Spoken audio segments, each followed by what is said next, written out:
जय हिंद दोस्तों, आप लोगों का स्वागत है गुलशन राज मोटिवेशन में। आज आप लोगों का प्रकाश जो चैप्टर और लाइट दोस्तों बिहार डीलेट के लिए बहुत इंपॉर्टेंट चैप्टर है दोस्तों। इससे दूर से 3 नंबर पक्का आने वाला है।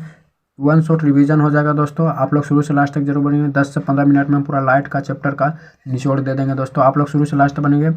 इसका पीडीएफ चलता है तो टेलीग्राम चैनल पर जुड़ जाएगा। गुलशन राज मोटिवेशन थॉट डालिएगा टेलीग्राम चैनल, जो इसी पर पीडीएफ मिलते रहेगा दोस्तों। आप लोग शुरू से लास्ट तक जरूर बनिएगा। इससे देखिए टाइम के बहुत जल्दी है, क्योंकि 30 से एग्जाम का डेट दिया है कैलेंडर में। आप देखिए कि किस प्रकार होता है। देखिए क्वेश्चन कर रहा है, स्वयं के प्रकाश से प्रकाशित होने वाली वस्तु प्रदीप्त वस्तु कहते हैं दोस्तों। जो स्वयं प्रकाश देती है, जिससे देखो जो प्रकाश जिससे प्रकाश निकलते है उसे क्या कहते हैं दोस्तों? प्रदीप्त वस्तु। जैसे देखिए हो गया बिजली का बल्ब हो गया, इससे क्या निकल प्रकाश निकलते हैं, उसे प्रदीप्त वस्तु कहा जाता है दोस्तों। दूसरा पॉइंट है, प्रकाश विकिरण की प्रकृति होती है तो कैसी होती है? तरंग और कण दोनों के समान होते हैं। तो याद रखा दोस्तों, पूछ लेगा प्रकाश के विकिरण की जो प्रकृति होती है कैसी होती है, तो तरंग भी होता है दोस्तों और कण भी होते हैं। दोनों प्रकार के होते हैं, तरंग भी होता है और कण भी। तो प्रकाश कैसी होती है? तरंग और कण दोनों होते हैं। तीसरा, प्रकाश तरंग अनुप्रस्थ तरंग होती है दोस्तों। प्रकाश तरंग कैसी तरंग होती है? तो अनुप्रस्थ तरंग होती है। किस प्रकार तरंग होती है दोस्तों? तो अनुप्रस्थ तरंग होती है। याद रखिएगा, प्रकाश किस प्रकार की तरंग होता है? तो अनुप्रस्थ तरंग होती है। प्रकाश की चाल मापन सर्वप्रथम रोमन ने किया था दोस्तों। प्रकाश की चाल सर्वप्रथम किसने अनुमान लगाया था? तो रोमर वैज्ञानिक था दोस्तों। उसने प्रकाश की चाल का अनुमान लगाया था। जो विभिन्न माध्यमों में प्रकाश की चाल विभिन्न होता है, मतलब हर दोस्तों की प्रकाश की चाल हर जगह अलग अलग होती है दोस्तों, अलग अलग प्रकाश की चाल माध्यम के आवर्तनांक पर निर्भर करती है। तो याद रखिए दोस्तों कि प्रकाश की चाल किस पर निर्भर करती है? तो आवर्तनांक पर निर्भर करती है दोस्तों। किस पर? आवर्तनांक पर निर्भर करती है। प्रकाश की चाल सबसे अधिक निर्वात में होता है दोस्तों। तो प्रकाश की चाल सबसे अधिक कहाँ होता है दोस्तों? निर्वात में। निर्वात में क्योंकि हवा नहीं होता इसमें, इसीलिए 3 लाख किलोमीटर प्रति सेकेंड होता है दोस्तों। तो याद रखिएगा कि प्रकाश की चाल निर्वात में सबसे अधिक होता है दोस्तों। कितना? तो 3 लाख किलोमीटर प्रति सेकेंड होता है। दृष्टि दोष है दोस्तों, निकट दृष्टि दोष है। निकट दृष्टि दोष कैसे कहते हैं? इस दोष में व्यक्ति नजदीक की वस्तु देख लेता, मतलब नजदीक की वस्तु क्या करता है दोस्तों? देख लेता, परंतु दूर की वस्तु को स्पष्ट नहीं देख पाता। मतलब निकट की वस्तु तो देख लेता है, क्योंकि निकट दृष्टि दोष है, निकट की वस्तु देख लेता है, लेकिन दूर की वस्तु नहीं देख पाता है। इसका निवारण उपयुक्त फोकस दूरी अवतल लेंस का प्रयोग किया जाता है दोस्तों। तो याद रखिएगा कि निकट दृष्टि दोष में निकट की वस्तु देखा जा सकता है। निकट की वस्तु क्या है? देखा जा सकता है, और दूर की वस्तु नहीं देखा जा सकता दोस्तों, उसे निकट दृष्टि दोष कहते हैं। और याद रखिएगा कि निकट दृष्टि दोष का निवारण किस लेंस के द्वारा क्या है? तो अवतल लेंस। किस लेंस के द्वारा? अवतल लेंस। निकट दृष्टि दोष अवतल लेंस। याद रखिए दोस्तों, दूसरा है दूरदृष्टि दोष।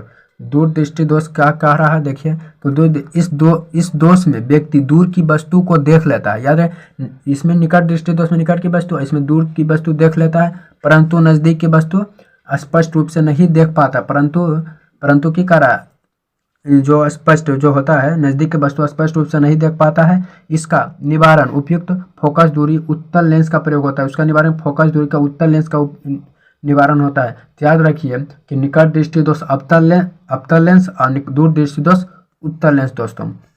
अगला है जरा दृष्टि दोष। जरा दृष्टि दोष, इस दृष्टि दोष में व्यक्ति को दूर और नजदीक दोनों प्रकार की स्पष्ट रूप से दिखाई नहीं पड़ती। याद रखिएगा दोस्तों, इसमें निकट रहे या तो दूर रहे वस्तु, दोनों प्रकार नहीं दिखा देता। इसका निवारण द्विफोकली लेंस का प्रयोग किया जाता है। इसमें द्विफोकली लेंस का प्रयोग किया जाता है। उसके ऊपरे में, इसका ऊपर में जो होता है अवतल लेंस और नीचे वाला होता है उत्तल लेंस होता है दोस्तों, आपस में जुड़े रहते हैं। याद रखिए दोस्तों कि जड़ा दृष्टि दोष दोनों प्रकार के होते हैं। निकट दृष्टि और दूर दृष्टि कहीं दोनों हो जाए तो उसे जड़ा दृष्टि दोष कहते हैं, जिसमें ऊपर वाला लेंस होता है वो अवतल होता है, नीचे वाला उत्तल होता है दोस्तों।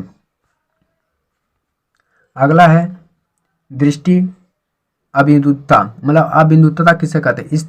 इस दोष में व्यक्ति ऊर्ध्वाधर एवं क्षैतिज रेखाओं में अंतर नहीं कर पाता है।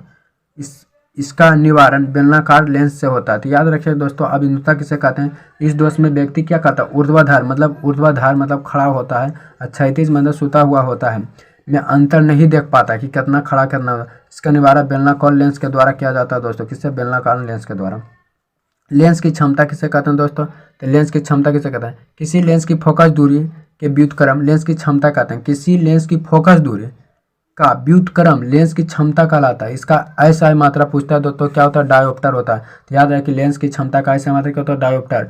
धूप के चश्मा का कितना डायोप्टर का होता है दोस्तों? तो 0 डायोप्टर का होता है। धूप के चश्मा का कितना डायोप्टर होता है? तो 0 डायोप्टर होती है दोस्तों। उत्तल लेंस की क्षमता धनात्मक होती है दोस्तों। उत्तल लेंस की क्षमता क्या होता है? धनात्मक, मतलब प्लस होता है। और जबकि अवतल लेंस की क्षमता ऋणात्मक होती है दोस्तों, मतलब माइनस होता है। इस बहुत बार पूछा जाता है दोस्तों कि उत्तल लेंस की मान कितना होता है? तो धनात्मक होता है प्लस, और अवतल लेंस तो माइनस होता है दोस्तों, आप लोग याद रखिएगा। मिरर मतलब दर्पण किसे कहते हैं दोस्तों? उत्तल दर्पण। इसका प्रयोग ड्राइवर के बगल में सड़क पर लगे परावर्तक लैंप में किया जाता है दोस्तों। उत्तल दर्पण का प्रयोग में क्या किया जाता है कि ड्राइवर के जो बगल में होता है सड़क पर लगे परावर्तक लैंप के, जिसे ड्राइवर, जिसे आप लोग देखते हैं कि गाड़ी के जो शीशा होता है इसमें जो हर वस्तु देखा जाता है उसमें कौन दर्पण? तो आज रखिए तो उत्तल दर्पण। अवतल दर्पण के देखिए उपयोग, तो अवतल दर्पण का उपयोग सोलर कुकर, गाड़ी के हेडलाइट, जो हेडलाइट होता है गाड़ी के दोस्तों, सर्च लाइट, दाढ़ी बनाने में किया जाता है। दाढ़ी बनाने में बड़े फोकस दूरी वाले अवतल दर्पण का प्रयुक्त किया जाता है, जिसमें चिकित्सक कान, गले की जांच, नाक की जांच, ये अवतल दर्पण का प्रयोग किया जाता है दोस्तों। वाहनों के हेडलाइट में परावर्तक दर्पण का प्रयोग किया जाता है, वाहनों के हेडलाइट में कौन सा? प्रावलीय दर्पण का प्रयोग किया जाता है दोस्तों। अब देखिए समतल दर्पण किसे कहते हैं? यदि दो समतल दर्पण के समांतर में स्थित हो, उनके बीच में रखी वस्तु के प्रतिबिंब की संख्या अनंत हो। प्रतिबिंब की संख्या क्या होता है? अनंत हो। यदि दो समतल दर्पण की लंबवत क्या होता है? स्थित हो, उनके बीच की दूरी प्रतिबिंब की संख्या का 3 गुना हो। कितना हो? 3 गुना, उसे समतल दर्पण कहते हैं।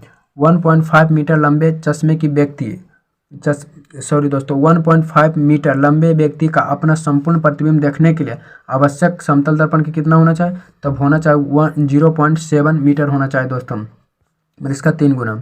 नोट में याद रखिएगा, समतल दर्पण संपूर्ण प्रतिबिंब देखने के लिए दर्पण की लंबाई वस्तु की लंबाई से कम आधी होनी चाहिए, मतलब 2 है तो उसका 1 रहना चाहिए देखने के लिए दोस्तों। अब रंग देखिए क्या होता है। प्राथमिक रंग किसे कहते हैं दोस्तों? तो प्राथमिक रंग किसे कहा जाता है? तो प्राथमिक रंग हो गया लाल, हरा और नीला को प्राथमिक रंग कहा जाता है दोस्तों, लाल, हरा, नीला को। अगला है प्रकाश का रंग। प्रकाश का जो रंग होता है वो तरंगदैर्घ्य पर निर्भर करता है दोस्तों। प्रकाश का रंग किस पर निर्भर करता है? तरंगदैर्घ्य पर। सबसे अधिक तरंगदैर्घ्य कौन सा रंग होता है दोस्तों? तो लाल रंग का सबसे अधिक तरंगदैर्घ्य होता है। जब प्रकाश लाल, हरा, नीला रंगों के समान अनुपात में मिलाया जाता है तो परिमाणी रंग सफेद बन जाता है। जब तीनों कलर को मिलाया जाता है तो कौन सा कलर बन जाता है दोस्तों? तो सफेद रंग बन जाता है। कौन सा? तो सफेद। प्रिज्म से गुजरने वाले सबसे अधिक विचलन दर्शाता है दोस्तों, तो बैगनी दर्शाता है। कौन सा कलर दोस्तों? बैगनी। तो प्रिज्म से गुजरने पर सबसे अधिक विचलन दर्शाता है कौन? तो बैगनी दोस्तों। किसी अपारदर्शी वस्तु का रंग उसके रंग के कारण होता है, मतलब किसी अपारदर्शी वस्तु का रंग उसके रंग के कारण होता है जिसका परावर्तित करता है। अपारदर्शी किसे कहते हैं दोस्तों? जिससे प्रकाश आपस में, मतलब जैसे मान लीजिए कांच है, इसको हम एक साथ रंग दिए तो अपारदर्शी मतलब आधा प्रकाश जा सकती है, मतलब तेल कागज है, कागज का मतलब रंग दी, कागज है और कागज तेल में डुबा दिए तो आधा प्रकाश क्यों होगा? पारदर्शी हो जाएगा। अपारदर्शी जिसमें कुछ हल्का प्रकाश जा सकता है उसे अपारदर्शी कहते हैं। हरे पत्ते वाले पौधा लाल प्रकाश से देखने पर क्या होता है? काला दिखाई देता है। हरे वाले पौधा को क्या लाल प्रकाश देखने वाला काला है। तो याद रखिए, देखिए नोट्स भी ऐसे है, देखो हरे पत्ता है, लाल प्रकाश है और दे दिए तो कैसा हो गया? काला हो गया दोस्तों। यदि किसी पीले वस्तुओं को लाल प्रकाश दिखा जाए तो वह काली दिखाई देते। कैसे काला? इंद्रधनुष के 7 रंगों की संख्या होती है। इंद्रधनुष में कितने रंग के होते हैं दोस्तों? तो 7 रंग होते हैं। इंद्रधनुष में किनारे पर बैगनी और लाल रंग होते हैं दोस्तों। अगर इंद्रधनुष में किनारे में बैगनी और लाल रंग होते हैं। अगला नोट है दर्पण और लेंस द्वारा बनाए वाला प्रतिबिंब। एक उत्तल दर्पण से बनने वाली प्रतिबिंब सदैव वस्तु से छोटा, आभासी और सीधा होगा दोस्तों। एक उत्तल दर्पण में कैसा प्रतिबिंब होता है? तो वस्तु से छोटा बनता है और आभासी बनता है और सीधा बनता है। एक समतल दर्पण से बनने वाला प्रतिबिंब वस्तु के बराबर, आभासी और प्रश्न उल्टा होता है दोस्तों। क्या होता है? प्रश्न उल्टा होता है। अवतल दर्पण में देख लीजिए, अवतल दर्पण से वस्तु का हम आभासी सीधा प्रतिबिंब प्राप्त किया जाता है दोस्तों। तो ये अवतल दर्पण में क्या होता है? आभासी होता है, सीधा होता है, प्रतिबिंब प्राप्त किया जाता है। अवतल दर्पण से बनने वाली प्रतिबिंब हमेशा ये सदैव आभासी होता है दोस्तों। याद रखिए कि अवतल दर्पण में हमेशा प्रतिबिंब कैसा बनता है? तो आभासी बनता है दोस्तों। कैसा? आभासी।